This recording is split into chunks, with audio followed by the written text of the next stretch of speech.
வணக்கம். புதிய தலைமுறையின் கற்க கசடர நிகழ்ச்சிக்கு உங்களை வரவேற்கிறோம். தற்போதைய காலகட்டத்தில் பல் மருத்துவத்தை தேர்வு செய்பவர்களின் எண்ணிக்கை அதிகரிச்சிருக்கு. குறிப்பா பிடிஎஸ் கிடைக்காத பலரும் பேரா பல் மருத்துவ படிப்புகளை நாடுறாங்க. இதை பத்தி தான் இன்னைக்கு நம்ம பார்க்க இருக்கிறோம். பல் மருத்துவத்தின் முக்கியத்துவம் குறித்து பேசுவதற்காகவும் மாணவர்களின் சந்தேகங்களுக்கு விளக்கம் கொடுப்பதற்காகவும் தமிழ்நாடு பல் மருத்துவக் கல்லூரியின் முதல்வர் முனைவர் ஸ்ரீதர் பிரேம்குமார் நம்ம கூட அரங்கத்தில் இருக்கிறாங்க. சார் வணக்கம். வணக்கம். குறிப்பா பல் மருத்துவம் அதனுடைய முக்கியத்துவம் ஃபர்ஸ்ட் இப்போ எப்படி இருக்குன்னு சொல்லுங்க சார். இல்லை, பல் மருத்துவம் அப்படின்னு பார்த்தீங்கன்னா, இப்போ mouth is the gateway of the body. நம்ம எது சாப்பிட்டாலும் வாய் வழி தான் சாப்பிட்டாகணும். அப்போது டைஜஷன் அப்படின்னு எடுத்துட்டிங்கன்னா, டைஜஷன் ஃபஸ்ட்டு ஸ்டார்ட் ஆகிறது மவுத்தில் தான். அப்போ நமக்கு ஒரு ஆரோக்கியமான பல்ல ப்ளஸ் ஸ்ட்ராங்கான டீத் இருந்தால் தான் நமக்கு டைஜஷனே ப்ராப்பராக ஸ்டார்ட் ஆகும். நிறைய பேர் பல்ல வெறும் காஸ்மெட்டிக்கு ஈஸ்தட்டிக்ஸ் அப்படின்னு தான் எடுத்துக்கிறாங்க. அது அடுத்தது அது. ஸோ அதோட முக்கியமானது நமக்கு health. So aesthetic or cosmetic and functional. அப்போ ஃபங்க்ஷனல்னு சொல்லும்போது மெயினாக ஈட்டிங் மாத்திரம் இல்லை, ஸ்பீச்சும் நமக்கு சரியாக இருக்குது. பல் போச்சுன்னா சொல் போச்சுன்னு சொல்லுவாங்க. அப்போ பல் சரியாக இல்லைன்னா நமக்கு ஸ்பீச் ப்ராப்ளம் இருக்கும். நீங்கள் ஏஜ்டு பல் இல்லாதவங்கள பார்த்தோன்னா காற்று வரும், அப்போது லிஸ்பிங் அப்படின்வாங்க. அப்போ பல் இல்லைன்னா ஸ்பீச் டிஃபிகல்ட்டி இருக்கும், உங்களுக்கு அப்பியரன்ஸ் அஃபெக்ட் ஆகும். அப்பியரன்ஸ் அஃபெக்ட் ஆச்சு ஆட்டோமேட்டிக்காக சைக்கோ சோஷியல் வெல்பீயிங், நம்ம அப்பியரன்ஸ் நல்லா இல்லையோ அப்படின்ற ஒரு ஃபீலிங் அவங்களுக்குள்ளே ஒரு தாழ்வு மனப்பான்மை வரும். So it is important not only for appearance, function as well as emotional wellbeing of an individual. இப்போ நம்ம ஒரு ஹெல்த் அப்படின்னு எடுத்தோம்னா, இப்போ ஹெல்த்தோட definition it is not only physical, it is also physical and emotional wellbeing of an individual. இப்போ teeth எடுத்துட்டிங்கன்னா, teeth plays a very vital part not only in the physical well-being but also in the emotional well-being of an individual.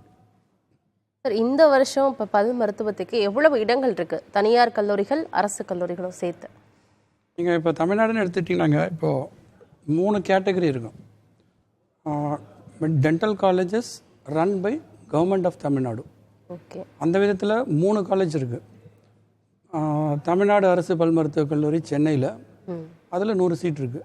Okay. அதுக்கப்புறம் கடலூர் அரசு பல் மருத்துவக் கல்லூரி கடலூர் சிதம்பரத்தில் இருக்குது, அதில் ஒரு 100 சீட்டு. அதுக்கப்புறம் 2023 நம்முடைய அரசாங்கம் புதுக்கோட்டையில் ஒரு புது பல் மருத்துவக் கல்லூரி ஆரம்பிச்சிருக்கு. அப்போ தமிழ்நாடு அரசு பல் மருத்துவக் கல்லூரி 3 இருக்குது, அதில் 250 சீட் இருக்குது. அப்போ அந்த 250 சீட் பார்த்திங்கன்னா ஒரு காலேஜ்லேயும் 15% ஆல் இண்டியா கோட்டாக்கு போயிடும். ஓகே. 15% all India quota. இப்போ 100 சீட்டு தமிழ்நாடு சென்னையில் இருக்குன்னா அதில் 15 சீட் ஆல் இண்டியா கோட்டா, மீதி 85 சீட் வந்து ஸ்டேட் கோட்டாவில் வரும். இது வந்து 3 காலேஜஸ்க்குமே அப்ளிகபிள் ஆகும். நீங்கள் அதுக்கப்புறம் ப்ரைவேட் காலேஜஸ் இருக்குல்ல, அதில் 2 கேட்டகரி வரும். ப்ரைவேட் காலேஜஸ் எம்ஜிஆர் யூனிவர்சிட்டிக்கு கண்ட்ரோலில் வருது, அதுக்கப்புறம் டீம்டு யூனிவர்சிட்டி. அப்போது கிட்டத்தட்ட 3100 சீட்டு தமிழ்நாட்டில் பிடிஎஸ்க்கு இருக்குது. ஒட்டுமொத்தமாக 3100 சீட். ஒரு காலர் இணைஞ்சிருக்காங்க, புதுக்கோட்டையிலேருந்து சங்கர் இணைஞ்சிருக்கீங்க. உங்கள் சந்தேகத்தை கேட்கலாம் சங்கர். சார் வணக்கம் சார். சொல்லுங்க. இணைப்பில் இருக்கீங்க சங்கர். இணைப்பில் இருக்கீங்க, உங்க சந்தேகத்தை கேட்கலாம் சார். அவர் கால் கட் ஆயிடுச்சு. அடுத்த காலர் இணைஞ்சிருக்கீங்க மனோஜ்குமார், உங்களுடைய சந்தேகத்தை கேட்கலாம். ஹலோ, வணக்கம் சார், உங்க சந்தேகத்தை கேட்கலாம். வணக்கம் மேடம். டாக்டர்கிட்ட வந்து என்னுடைய டாக்டர் வந்து பிடிஎஸ் முடிச்சிருக்காங்க, யூஜி முடிச்சிட்டு இப்போ இன்டர்ன்ஷிப்ல இருக்காப்புல. பிஜி வந்து என்னெல்லாம் பண்ணலாம், என்ன ஆப்ஷன்ஸ் இருக்கு, என்ன பெட்டர்ன்றது கொஞ்சம் சொன்னீங்கன்னா நல்லா இருக்கும். இன்டர்ன்ஷிப் இப்போ நவம்பர்ல முடிக்கிறாங்க, டீம்ல பண்ணிட்டு இருக்காங்க. சார், நீங்கள் இப்போ உங்கள் டாக்டர் யூஜி ஹவுஸ் சர்ஜன்சி முடிக்கிறாங்க அப்படின்னா அடுத்த வருஷம் நீட் என்ட்ரன்ஸ் எக்ஸாம் வரும் பிஜிக்கு, எம்டிஎஸ்க்குன்னு சொல்லிட்டு தனியாக நீட் என்ட்ரன்ஸ் எக்ஸாம் வரும். அதுக்கு அப்ளை பண்ண வேண்டியிருக்கும். நீங்கள் நீட்டில் வந்து பார்த்தீங்கன்னா எக்ஸாம் ஒன்று தான். அப்ளை பண்ணும்போது இப்போ டீம்டெல்லாம் ஆல் இண்டியா கோட்டாலே வரும், டீம்டு யூனிவர்சிட்டின்னு சொல்லிட்டு அது ஆல் இண்டியா கோட்டாவில் வரும். ஸ்டேட்டில் படிக்கணும்னா ஸ்டேட்டில் தனியாக அப்ளை பண்ண வேண்டியிருக்கும். சரிங்களா? இப்போ நீங்கள் இதில் டிவிஷன்ஸ் பிரான்ச்சஸ்ன்னு இப்போ கேட்டிங்கன்னா இப்போ உங்கள் டாக்டருக்கே தெரிஞ்சிருக்கும். பிடிஎஸ் முடித்தோன்னா எம்டிஎஸ்சில் வந்து 9 விதமான பிரான்ச் இருக்குது. அந்த 9 விதமான பிரான்ச்சு அவங்களுக்கு எது இன்ட்ரெஸ்ட் இருக்கோ அதை அப்ளை பண்ணலாம். ப்ளஸ் அவங்க நீட் ஸ்கோரையும் அதை பேஸ் பண்ணி வரும். இப்போ பிஜி அட்மிஷனை பொறுத்த வரைக்கும் நீட் ஸ்கோர் தான் முக்கியம். அப்போ நீட் ஸ்கோரு நமக்கு எவ்வளோ நல்ல ஸ்கோர் வருதோ அதை பேஸ் பண்ணி அவங்களுக்கு வேண்டிய ஸ்பெஷாலிட்டி எடுக்கலாம், அதே மாதிரி அவங்களுக்கு வேண்டிய காலேஜும் எடுக்கலாம். ரெண்டுமே அவங்க பார்க்க வேண்டியிருக்கும். காலேஜும் முக்கியம், ப்ளஸ் அவங்க வேண்டிய ஸ்பெஷாலிட்டி. ஏன்னா யூஜியோட பிஜி படிக்கும்போது அவங்க நல்ல காலேஜை தேர்ந்தெடுக்கணும், எங்கே நல்ல பேஷண்ட்ஸ் வராங்களோ அதை தேர்ந்தெடுக்கணும். ஓகே சார், மற்றொரு காலர் இணைஞ்சிருக்காங்க. மாதேஷ் வந்தவாசியிலிருந்து இணைஞ்சிருக்கீங்க சார், உங்கள் சந்தேகத்தை கேட்கலாம். மாதேஷ் இணைப்பில் இருக்கீங்க, உங்கள் சந்தேகத்தை கேட்கலாம். ஹலோ, வணக்கம் சார். வணக்கம். உங்கள் சந்தேகத்தை கேளுங்க சார். சார், இது வந்து பாராமெடிக்கல் பிடிஎஸ் இது, அது டென்டல் வந்து அது படிச்சா நல்லதுங்களா, இல்லை நீட்ல பிடிஎஸ் இது அது படிச்சா நல்லதா? பிஎஸ்ஐ பிடிஎஸ் கேட்குறீங்களா? ஆ, பேராமெடிக்கல் இல்லை சார், பேராமெடிக்கலில் அந்த டென்டல் கோர்சஸ்லாம் இருக்குல்ல சார், பேரா டென்டல் கோர்சஸ், அது படிக்கிறது பெட்டரா இல்லை பிஎஸ்சி பிடிஎஸ் இருக்குது அது படிக்கிறது பெட்டரான்னு கேட்குறாங்க. ஆக்சுவலி யூஜியில் என்ன கோர்ஸ் இருக்குது சார் டென்டல்? யூஜியை பொறுத்த வரைக்கும் வெறும் பிடிஎஸ் தான், பிஎஸ்சி பிடிஎஸ்ஸே கிடையாது. இப்போ நார்மலாக எப்படி காலேஜில் எம்பிபிஎஸ் படிக்கிறீங்களோ அது ஈக்குவலன்ட் பிடிஎஸ். அதில் பிஎஸ்சி பிடிஎஸ்ன்றது கிடையாது. பேராமெடிக்கல்ன்றது வந்து +2 முடிச்சுட்டு நீட் எக்ஸாம் எழுதாமையே டென்டல் மெக்கானிக்கல் இல்லை டென்டல் ஹைஜீனிஸ்ட் கோர்ஸ், அதுக்கு நீட் எக்ஸாம் தேவையில்லை. மற்றொரு காலர் திண்டிவனத்திலிருந்து சங்கர் இணைஞ்சிருக்கீங்க, உங்க சந்தேகத்தை கேட்கலாம் Shankar. Sir good evening sir. Good evening sir, இப்போ நான் வந்து நீட் ஃபேக்கல்ட்டியாக தான் இருக்கேன். சரி. நீட் ஃபேக்கல்ட்டியாக என்னோட ஸ்டூடெண்ட் எல்லாம் என்ன கொஸ்டின் பண்ணாங்கன்னா, இப்போ பிடிஎஸ் முடிச்சாலே ஸ்கோப் இருக்கு இல்லைங்களா, இல்லை எம்டிஎஸ் முடிச்சா ஸ்கோப் இருக்குங்களா, இல்லை இந்த எம்டிஎஸ் முடிச்சாதான் இங்கே ஸ்கோப், சப்போஸ் எம்டிஎஸ் முடிச்சுட்டு இங்கே ஸ்கோப் இல்லைன்னா ஃபாரின் போகலாமா, ஃபாரின் போனாக்கா ஏதாவது ஸ்கோப் இருக்குமா? ஆக்சுவலி இப்போ வந்து பிடிஎஸ்க்கு வந்து அவங்க என்ன நினைக்கிறாங்கன்னா பிஎஸ்சி அந்த மாதிரியான கோர்ஸ் அப்படின்னு நினச்சிட்டு என்கிட்ட டிஸ்கஸ் பண்ணுறாங்க. நான் சொன்னேன் பிடிஎஸ்லாம் அது ஒரு ஸ்பெஷலிஸ்ட், ஒரு எப்படி வந்து ஒரு ஆங்காலஜி டாக்டர் இருக்காங்களோ அது மாதிரி வந்து டென்டிஸ்ட் வந்து அது மாதிரி ஒரு ஸ்பெஷல் டாக்டர் தான்மா. அது மாதிரி நான் அவங்களுக்கு வந்து ஒரு அட்வைஸ் கொடுப்பேன். நான் ஃபேக்கல்ட்டியாக இருக்கும்போது நான் இன்றைக்கும் அப்படிதான் சொல்லிட்டு இருக்கேன். பட் ஸ்டூடெண்ட்கிட்ட என்னன்னா பிடிஎஸ் படித்தா மட்டும் முடியாது, எம்பிஎஸ் முடிக்கணும், எம்பிஎஸ் முடித்தா மட்டும்தான் இங்கே ஸ்கோப் இருக்குது அப்படின்னு சொல்கிறாங்க. இதை பற்றி நான் ஒரு ஃபியூச்சர் எப்படி சார் பசங்க நான் கொண்டு போகிறது கொஞ்சம் சொன்னீங்கன்னா நல்லாயிருக்கும் சார். சார் பிடிஎஸ் இப்போ நீங்கள் எதோட கம்பேர் பண்ணுறீங்கன்னு தெரியல. இப்போ பிடிஎஸ் நீங்கள் எம்பிபிஎஸ், இப்போ எம்பிபிஎஸ் படித்தாலுமே எம்பிபிஎஸ் மட்டும் பத்துமா அப்படின்றது அது ஒரு கேள்விக்குறி. இப்போ எம்பிபிஎஸ் முடித்து அதுக்கப்புறம் எம்டிஓ இல்லை எம்எஸ்ஓ இல்லை அதுக்கப்புறம் ஒரு சூப்பர் ஸ்பெஷாலிட்டி பண்ணுறது.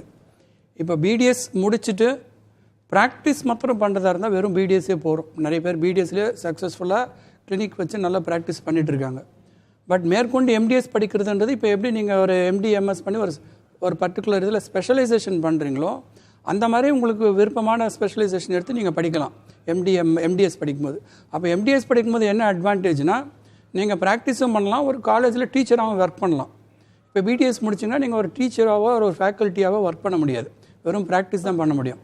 அப்போ ஒரு எம்டிஎஸ் முடிச்சிங்கன்னா ப்ராக்டிஸும் பண்ணலாம், அட் த சேம் டைம் நீங்கள் வந்து ஒரு டென்டல் காலேஜிலோ இல்லை கவர்மெண்ட் ஜாப்லையோ படிச்சுன்னா உங்கள் இனிஷியலாக வந்து அசிஸ்டன்ட் ப்ரொஃபஸர், அதுக்கப்புறம் எக்ஸ்பீரியன்ஸ் வர நீங்கள் அசோசியேட் ப்ரொஃபஸர் மாதிரி வரலாம். Okay sir. நீங்கள் ஃபாரின் எக்ஸ்பீரியன்ஸ், ஃபாரின் போகிறத பற்றி கேட்டிருந்தாரு. ஃபாரின் போகிறது பிடிஎஸ்லேயே போகலாம், எம்டிஎஸ் தான் போகணும்னு அவசியம் கிடையாது. ஏன்னா பிடிஎஸ் முடிச்சுட்டே கூட இனிஷியலாக நீங்கள் ட்ரை பண்ணிட்டு நீங்கள் எந்த கண்ட்ரிக்கு போகிறீங்களோ அதுக்கு ட்ரை பண்ணலாம். சார் மற்றொரு காலர் குளித்தலையிலிருந்து விஜயகுமார் இணைஞ்சிருக்கீங்க. விஜயகுமார், உங்க சந்தேகத்தை கேட்கலாம். நான் விஜயகுமாரோட அப்பா பேசுறேன், ஃபாதர். சொல்லுங்க சார். பையன் வந்து இப்போ +2ல நீட் எழுதியிருக்கிறான். சரி. இப்போ பிடிஎஸ்க்கு என்ன மார்க் வேணும் சேர்க்கறதுக்கு தமிழ்நாட்டில்? சார் பிடிஎஸ்க்கு மார்க் அப்படின்றது அது நீட் கட் ஆஃப் பொறுத்து தான். இப்போ நான் முதல்ல சொன்னேன் பார்த்தீங்களா, கவர்மெண்ட் காலேஜ் ப்ரைவேட் காலேஜ் அப்படின்னு சொல்லிட்டு. இப்போ கவர்மெண்ட் காலேஜில் உங்களுக்கு பிடிஎஸ் வேணும்னா எம்பிபிஎஸ்க்கு வர்ற கட் ஆஃபோட கொஞ்சம் தான் குறையும், புரியுதுங்களா? இப்போ எம்பிபிஎஸ்க்கு ஒரு குறிப்பிட்ட கட் ஆஃப்னா அதோட கொஞ்சம் தான் குறையும் கவர்மெண்ட் காலேஜ். இதுவே ப்ரைவேட் காலேஜ் பண்ணுங்கள் நல்லா குறையிறதுக்கு வாய்ப்பு இருக்குது. அதனால் கட் ஆஃப் வந்து வருஷம் மாறும். எம்பிபிஎஸ்க்கு என்ன கட் ஆஃப் வருதோ அதுக்கு அடுத்து கட் ஆஃப் உடனே வரும் பிடிஎஸ்க்கு. அடுத்த காலர் சஞ்சய் இணைஞ்சிருக்கீங்க, உங்களுடைய சந்தேகத்தை கேட்கலாம். Hello, good evening sir. Good evening sir, second year படிக்கிறேன் சார் பிடிஎஸ்ல. Very good. இப்போ இதுல வந்து எப்படி சார் ஸ்கில்ஸ்லாம் டெவலப் பண்றது அதெல்லாம் கொஞ்சம் சொல்றீங்களா? இதுல நிறைய ஸ்கில்ஸ்லாம் தேவைப்படுறது, ப்ராக்டிக்கல் ஒர்க்ஸ் அது மாதிரிலாம் நிறைய இருக்கு. ஓகே, அது எப்படி டெவலப் பண்றது ஸ்கில்ஸ் அந்த மாதிரி படிக்க சொல்ல? இந்த கொஸ்டின் அவர் கேட்டது actually it's a very valid question. ஏன்னா இப்போது நீங்கள் எம்பிபிஎஸ் படிக்கிறதுக்கும் பிடிஎஸ் படிக்கிறதுக்கும் ஒரு மேஜர் டிஃப்ரென்ஸ் இருக்குது. இப்போ எம்பிபிஎஸ்சில் வந்து நாலேஜ் ஸ்கில் உங்களுக்கு இப்போ எல்லாருக்குமே நாலேஜும் ஸ்கில் ரெண்டுமே வேணும். பட் ஹேண்ட் ஸ்கில் நல்லா இருந்தால் நீங்கள் ஒரு சர்ஜனாவோ அது ஏதோ ஒரு பிரான்ச் எடுக்கலாம். நாலேஜ் இருந்துச்சுன்னா எம்டி ஃபிசிஷியன் மாதிரி வரலாம். ஆனால் பிடிஎஸ்க்கு வந்து கண்டிப்பாக ஹேண்ட் ஸ்கில் வேணும். அப்போ ஹேண்ட் ஸ்கில் வேணும்னா it is more about practice தான். நீங்கள் எந்த காலேஜில் படிக்கிறீங்களோ அந்த காலேஜில் வந்து ப்ராக்டிஸ் மேக்ஸ் மேன் பெர்ஃபெக்ட். உங்களுக்கு வந்து செகண்ட் இயர் படிக்கிறனால உங்களுக்கு அந்த pre clinical prosthetics, pre clinical conservative dentistry அந்த சப்ஜெக்ட் இருக்கும்போது நீங்கள் அந்த ப்ராக்டிக்கல் ஸ்கில்லை எவ்வளோக்கு எவ்வளோ டெவலப் பண்ணுறதுக்கு ட்ரை பண்ணுறீங்களோ அவ்வளோக்கு எவ்வளோ தேர்ட் இயர் வரும்போது உங்களுக்கு யூஸ்ஃபுல்லாக இருக்கும். அதனால் ப்ராக்டிக்கல் ஸ்கில்லை it can be develop only by your repetition. அவ்வளோ உங்களுக்கு வந்ததுன்னா ஈஸியாக இருக்கும். வரலன்னா திருப்பி 2-3 வாட்டி பண்ணுங்கள். ரிப்பீட் பண்ண சொன்னாங்கன்னா வருத்தப்படாதீங்க. நீங்கள் பண்ண ப்ராக்டிக்கல் ஒர்க்கு சரியாக இல்லைன்னா உங்கள் டீச்சரோ அவங்களோ ரிப்பீட் அப்படின்னு சொல்லுவாங்க. அதுக்கு ஃபீல் பண்ணாமல் மறுபடியும் நீங்கள் இம்ப்ரூவ் பண்ணிங்கன்னா கண்டிப்பாக உங்களுடைய ஹேண்ட் ஸ்கில் டெவலப் ஆகும். ஓகே சார், அடுத்த காலர் சென்னையிலிருந்து நளினி இணைஞ்சிருக்கீங்க. உங்களுடைய சந்தேகத்தை கேட்கலாம். ஹலோ, சொல்லுங்கம்மா. சார் நாங்கள் சென்னையிலேருந்து பேசுகிறேங்க. மெடிக்கல் எம்பிபிஎஸ்க்கு இது பண்ணுறது இல்லை பேராமெடிக்கல் என்னங்க சார் பண்ணுறது இருக்கு? பாராமெடிக்கல் கேக்குறீங்களாமா? ஆமாங்க, பேராமெடிக்கல் படிக்கிறதுக்கு நீட் எக்ஸாம் இல்லை, எவ்வளோ கட் ஆஃப் எடுக்கணுங்க? இல்லை பேராமெடிக்கல் கோர்ஸுக்கு வந்து நீட் எக்ஸாம் கிடையாதுமா. இதுக்கு எம்பிபிஎஸ்க்கும் இதுக்கும் என்ன சார் டிஃப்ரெண்ட்டு? எம்பிபிஎஸ்னா டாக்டர்மா. நீங்கள் பேராமெடிக்கல்னு எடுத்துக்கிட்டிங்கன்னா அதில் நிறைய இருக்கும். ஃபிசியோதெரப்பி இருக்குது, நர்சிங் இருக்குது, அலைட் சப்ஜெக்ட்ஸ். பேராமெடிக்கலே அலைட் இருக்கும். அது வந்து +2 மார்க் வச்சு ஃபார்மசி இருப்பாங்க. அதுக்கப்புறம் லேப் டெக்னீஷியன் கோர்ஸ் இருக்குது. அந்த மாதிரி நிறைய இருக்கும். நீங்கள் டாக்டர் ஆகணும்னா எம்பிபிஎஸ் படிக்கணும். டாக்டருக்கு ஹெல்ப் பண்ணுறதுக்கு நீங்களும் மெடிக்கல் ப்ரொஃபஷன் தான். பேராமெடிக்கல் படித்தாலுமே அது ஹெல்த் கேர் ப்ரொஃபஷன் தான். டைரெக்டாக பேஷண்ட் டீல் பண்ணாலும் டாக்டருக்கு ஹெல்ப் பண்ணுவீங்க ஒரு பேஷண்ட்டை ட்ரீட் பண்ணுறதுக்கு. அவங்களுடைய நோய் தன்மையை கண்டுபிடிக்கிறதுக்கோ இல்லை ட்ரீட்மெண்ட்டில் அவங்களுக்கு எதாவது எக்யூப்மெண்ட்ஸில் மெயின்டைன் பண்ணுறதுக்கோ. இப்போ கிட்னி பேஷண்ட்ஸ் இருப்பாங்க, டயாலிசிஸ் பண்ணுவாங்க. டயாலிசிஸ் டெக்னீஷியனே ஒரு கோர்ஸ் இருக்குது. அதெல்லாம் பேராமெடிக்கல் கோர்ஸில் வரும். ஓகே சார், இன்னைக்கு பல் மருத்துவ படிப்புகளுக்கான ஆலோசனைகள் வழங்கப்படுகிறது. இது குறித்த சந்தேகங்கள் இருந்தால் மாணவர்கள் தொடர்பு கொண்டு உங்களுடைய சந்தேகங்களுக்கான விளக்கத்தை பெற்றுக்கொள்ளலாம். மற்றொரு காலர் இணைஞ்சிருக்காங்க, மன்னார்குடியிலிருந்து கோபி. உங்களுடைய சந்தேகத்தை கேட்கலாம் கோபி. Sir hello sir. வணக்கம் சார். ஹலோ சார், பேரண்ட் பேசுகிறேன் சார், ஒரு ஸ்டூடெண்ட்ஸுங்க. சொல்லுங்க சார். சார் பேராமெடிக்கல் காலேஜ் கோர்ஸ்லேயே எது சார் பெஸ்ட்டு? சார் பேராமெடிக்கல் கேட்குறீங்களா இல்லை டென்டல்லே பேரா டென்டல் கோர்ஸ் இருக்குது அது கேட்குறீங்களா இல்லை, சார்? பேராமெடிக்கலில் பெஸ்ட் எதுன்னு கேட்டுக்கிறேன். அப்புறம் இன்னொரு டவுட் இருக்குது, இது சொல்லுங்கள் சார். இன்னைக்கு வந்து பல் மருத்துவ படிப்புகளுக்கான ஆலோசனைகள் தான் வழங்கப்படுகிறது. பேராமெடிக்கல் கோர்சஸ் அப்படின்னா இப்போதான் சார் சொன்னாங்க நிறைய கோர்சஸ் இருக்குன்னு. ஃபார்மசி, பிஎஸ்சி நர்சிங், இந்த போன்ற பல்வேறு கோர்சஸ்லாம் இருக்குது. அதில் உங்கள் பையனுக்கு எது இன்ட்ரெஸ்டடாக இருக்கோ அதை நீங்கள் அவங்களுக்கு சேர்த்து விடலாம். சார் நம்ம தொடர்ந்து பேசலாம் சார். இப்போ பேரா டென்டல் கோர்சஸ் அப்படின்னு சொல்லிட்டு இருக்குது. அதில் என்ன மாதிரியான படிப்புகள்லாம் இருக்குன்னு பேசலாம் சார். ஒரு காலர் இணைஞ்சிருக்காங்க, நாகராஜ் இணைஞ்சிருக்கீங்க கும்பகோணத்திலிருந்து. உங்களுடைய சந்தேகத்தை கேட்கலாம்.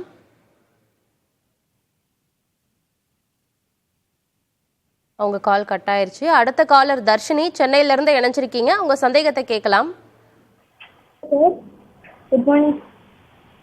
வணக்கம்மா, சொல்லுங்க. கேக்குதா சார்? இணைப்பில் இருக்கீங்க, உங்களுடைய சந்தேகத்தை தொடர்ச்சியா கேளுங்க. இப்போ வந்துட்டு நம்ம நீட் ரிசல்ட் வந்துட்டு பிடிஎஸ் ஜாயின் பண்ணா கவர்மெண்ட் காலேஜஸ் எவ்வளோ மார்க்ஸ் வேணும்? அதுதான் சொன்னலம்மா, கவர்மெண்ட் காலேஜ் போகணுன்னா இப்போ மெடிக்கலுக்கு என்ன கட் ஆஃப் இருக்கோ அதோட மார்ஜினலாக கொஞ்சம் தான் குறையும். ஏன்னா பிடிஎஸ் கவர்மெண்ட் காலேஜில் யார் வருவாங்கன்னா பேமெண்ட் சீட் இல்லாமல் ஃப்ரீயாக படிக்கணும்னா, ஃப்ரீனா ஒரு நாமினல் ஃபீஸ் தான் இருக்கும். எம்பிபிஎஸ்க்கு என்ன கட் ஆஃபோ அதோட மார்ஜினலாக 0.1, 0.2 இல்லை 0.5 அது வருஷம் மாறும். அது ஓகே சார். ரெண்டாவது கம்யூனிட்டி பேசிஸில் அந்தந்த கம்யூனிட்டிக்கு ஏற்ற மாதிரி மாறும். ஓகே, இதில் இன்னும் டிப்ளமா கோர்சஸ்லாம் என்னென்ன இருக்குது? அந்த பேரா டென்டல் கோர்ஸ் பற்றிலாம் நம்ம பேசலாம் சார். இன்னைக்கு பல் மருத்துவம் சார்ந்து இருக்கக்கூடிய படிப்புகள், வேலை வாய்ப்புகள் குறித்து தான் ஆலோசனைகள் வழங்கப்பட்டு வருகின்றன. தொடர்ந்து பேசலாம். ஒரு காலர் இணைஞ்சிருக்காங்க, மேட்டுப்பாளையத்திலிருந்து ரமேஷ் இணைஞ்சிருக்கீங்க. உங்கள் சந்தேகத்தை கேட்கலாம் சார். வணக்கம் சார். வணக்கங்க சார். ஒன்றும் இல்லைங்க சார், இப்போ ப்ரைவேட் காலேஜில் டென்டல் படிக்கிறதுக்கும் கவர்மெண்ட் காலேஜில் டென்டல் படிக்கிறதுக்கும் ஏதாவது வித்தியாசம் இருக்கா? கவர்மெண்ட் காலேஜில் டென்டல் படித்தாதான் கவர்மெண்ட் ஜாப் கிடைக்குமா? கவர்மெண்ட் ஹாஸ்பிட்டலுக்கு போக முடியுமா? இல்லை ப்ரைவேட்டில் படித்தாலும் கவர்மெண்ட் ஹாஸ்பிட்டலுக்கு நம்ம ஜாப்புக்கு போகலாமா? உங்கள் ரெண்டாவது கேள்விக்கு முதல்ல பதில் சொல்லிடுறேங்க. எந்த அப்ரூவ்டு காலேஜில் படித்தாலும் கவர்மெண்ட் வேலைக்கு அப்ளை பண்ணலாம். கவர்மெண்ட் காலேஜில் தான் படிக்கணுன்ற கட்டாயம் கிடையாது. ஏன்னா ஒரு டென்டல் காலேஜ் ஆரம்பித்தாங்கன்னா அது approved by dental council of India. எந்த டென்டல் காலேஜுமே approved by dental council of இந்தியாவில் படித்து டிகிரி வாங்கியிருந்தீங்கன்னா நீங்கள் கவர்மெண்ட் வேலைக்கு கண்டிப்பாக அப்ளை பண்ணிடலாம். ஓகேங்களா? Okay sir. அந்த முதல் கேள்விக்கு வந்து ப்ரைவேட் காலேஜ் பெட்டரா கவர்மெண்ட் காலேஜ் பெட்டரா அப்படின்னு என்ன கேட்டிங்கன்னா கவர்மெண்ட் காலேஜ் தான் பெட்டர்னு சொல்லுவேன். ஏன்னா நான் ஒரு கவர்மெண்ட் காலேஜோட பிரின்சிபல். அதில் பல காரணங்கள் இருக்கலாம். ஒன்று ஃபீஸ் உங்களுக்கு. ஓகே. ஏன்னா இப்போ நீங்கள் கவர்மெண்ட் காலேஜில் படிச்சிங்கன்னா உங்களுக்கு ஒரு வருஷத்துக்கு ஃபீஸு மிஞ்சி போனீங்கன்னா 25,000 இருக்கும், அவ்வளோதான். ஒரு வருஷத்துக்கு ஃபீஸே அவ்வளோதான். நான் சொல்கிறது ஹாஸ்டல் ஃபீஸ் இல்லாமல் ஒரு வருஷத்துக்கு உண்டான ஃபீஸ், ஹாஸ்டல் ஃபீஸ் செப்பரேட்டாக இருக்கும். நீங்கள் ப்ரைவேட் காலேஜ் இருந்தீங்கன்னா ஃபீஸ் அதிகமாக இருக்கும். அதுவே ஒரு காரணமாக இருக்கலாம். ப்ளஸ் இப்போ நீங்கள் ஒரு இன்ஜினியரிங் காலேஜ் படிச்சிங்கன்னா மெஷினை வச்சு படிச்சுப்பீங்க. பட் ஒரு மெடிக்கல் காலேஜோ டென்டல் காலேஜோ படிச்சிங்கன்னா உங்களுக்கு அதிகபட்சம் எவ்வளோ பேஷண்ட்ஸை பார்க்குறீங்களோ அப்போ தான் உங்களுக்கு வந்து நாலேஜும் ஸ்கில்லும் டெவலப் ஆகும். அதனால் கவர்மெண்ட் காலேஜ் இஸ் ப்ரிஃபரபிள். இல்லைனாலும் there are so many private colleges which are equally good. நீங்கள் அங்கேயும் படிக்கலாம். மற்றொரு காலர் இணைஞ்சிருக்காங்க, திண்டிவனத்திலிருந்து சிவகுமார். சிவகுமார், உங்கள் சந்தேகத்தை கேளுங்க. மேடம், இப்போ நீட் எழுதிக்கிறா அப்படி தானே? சரி. எம்பிபிஎஸ் வந்து கவர்மெண்ட் காலேஜ் சேரணும்னா ஃப்ரீ சீட் சேரணும், எவ்வளோ மார்க் எடுக்கணும் மேடம்? ஃப்ரீ சீட்டுக்கு எவ்வளோ மார்க் எடுக்கணும்னு கேட்குறீங்களா sir? SC community madam. Sir, NEET exam result June மாதம் தான் வரும்னு சொல்லியிருக்கிறாங்க. அதோட கட் ஆஃப் அப்படிங்கிறது வந்து ஒவ்வொரு வருஷமும் மாறும். கட் ஆஃப் மதிப்பெண்ணை பொறுத்து தான் சீட் கிடைக்கிறத பற்றி முடிவு செய்வாங்க. நீங்கள் நீட் ரிசல்ட் வந்ததுக்கு அப்புறமா நீங்கள் என்ன அதுக்கான முடிவெடுக்கணும்னு நீங்கள் பாருங்கள். மற்றொரு காலர் இணைஞ்சிருக்கீங்க. உங்களுடைய பேர் என்ன? உங்களுடைய சந்தேகம் என்ன?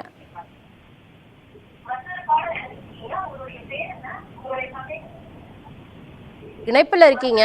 உங்க சந்தேகத்தை தொடர்ச்சியா பேசுங்க. ஹலோ ஹலோ, வணக்கம்மா.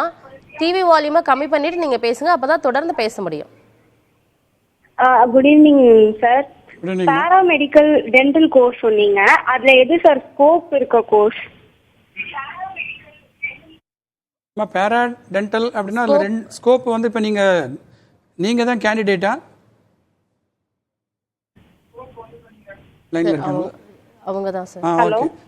அதில் ரெண்டு விதமான கோர்ஸ் இருக்குமா. டென்டல் மெக்கானிக்கு ஒன்று, இன்னொன்று டென்டல் ஹைஜீனிஸ்ட்.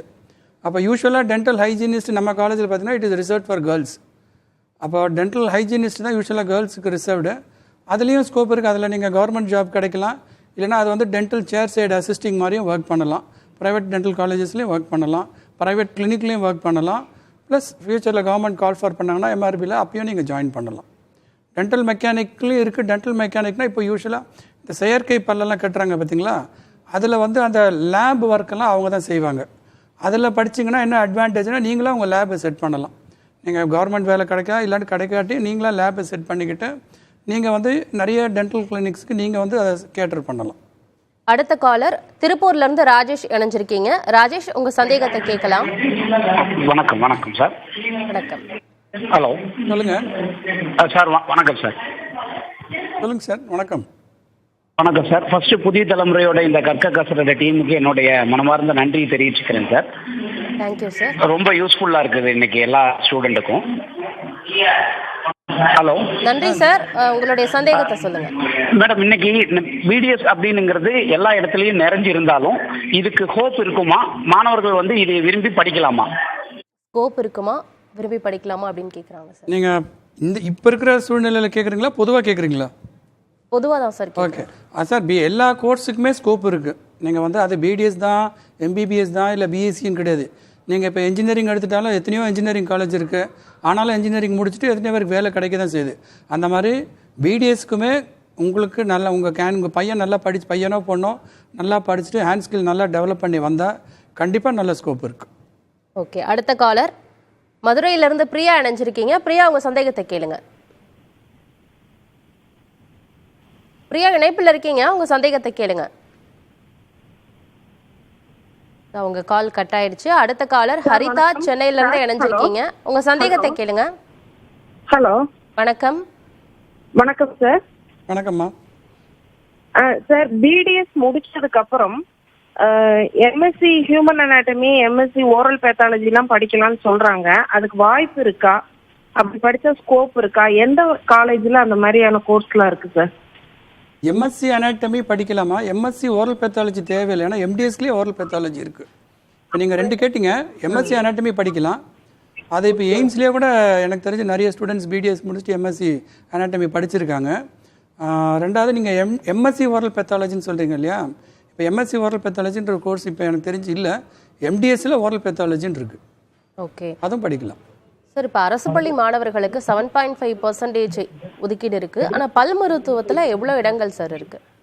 அதே மாதிரி தான். இப்போ 7.5% இப்போ தமிழ்நாடு அரசு பல் மருத்துவர்களில் பார்த்தீங்கன்னா ஒரு வருஷத்துக்கு 8னா அடுத்த வருஷத்துக்கு 7 இருக்கும். ஸோ குறைஞ்சது 7 இல்லைனா 8 சீட் இருக்கும் 100 சீட் இருக்கிற காலேஜில். இதுவே புதுக்கோட்டையில் எடுத்துக்கிட்டிங்கன்னா 4 இல்லை 5 படி வரும். ஓகே, அதனால் ஒரு வருஷத்துக்கு பார்த்தீங்கன்னா 8 + 7 15, கிட்டத்தட்ட 18 19 சீட் வரும் ஒரு வருஷத்துக்கு. குறைஞ்சது ஒரு வருஷத்துக்கு இந்த 3 காலேஜும் சேர்த்து. இதில் டிப்ளமோ படிப்புகள்லாம் என்னென்ன இருக்குது சார் பல் மருத்துவத்தில்? டிப்ளமா 2 கோர்ஸ் தான். நான் முன்னாடி சொன்ன மாதிரி ஒன்று diploma in dental technician course அப்படின்னு சொல்லுவோம். இன்னொன்று டென்டல் ஹைஜீனிஸ்ட் கோர்ஸ். இதுக்கு நீட் எக்ஸாம் அவசியம் இல்லை. பேராமெடிக்கல் கோர்ஸுக்கும் தனியாக அப்ளிகேஷன் கால் ஃபார் பண்ணுவாங்க. அதை அப்ளை பண்ணாங்கன்னா அவங்க +2 மார்க்கை பேஸ் பண்ணியே, +2னா அந்த ஃபிசிக்ஸ் கெமிஸ்ட்ரி பயாலஜி அதை பேஸ் பண்ணி அவங்க மார்க் கட் ஆஃப் வச்சு கேட்டகரி கம்யூனிட்டி பேசிஸில் அப்படியே டேரெக்டாகவே செலக்ட் பண்ணி. ஓகே சார், இப்போ வெளிநாடுகளில் இப்போ பிடிஎஸ் முடிச்சுட்டு இங்கே வர்றவங்களுக்கு ஏதாவது எலிஜிபிலிட்டி டெஸ்ட் இருக்கா? இல்லை அவங்க டேரெக்டாக இங்கே வந்து ப்ராக்டிஸ் பண்ணலாமா? இப்போ அரசு பணியிடங்களுக்குலாம் போகணுன்னா என்ன மாதிரியான எப்படி சார் போகணும்? அவங்களுக்கு இப்போ நம்ம எஃப்எம்ஜின்னு சொல்லுவோம். இப்போ எம்பிபிஎஸ்சில் பார்த்தீங்கன்னா ஃபாரின் மெடிக்கல் கிராஜுவேட்ஸ் அவங்க இங்கே வந்தாங்கன்னா அவங்க தனியாக ஒரு எக்ஸாம் எழுதி பாஸ் பண்ண பிறகு தான் இங்கே உள்ள கவுன்சிலில் ரெஜிஸ்டர் பண்ண முடியும்.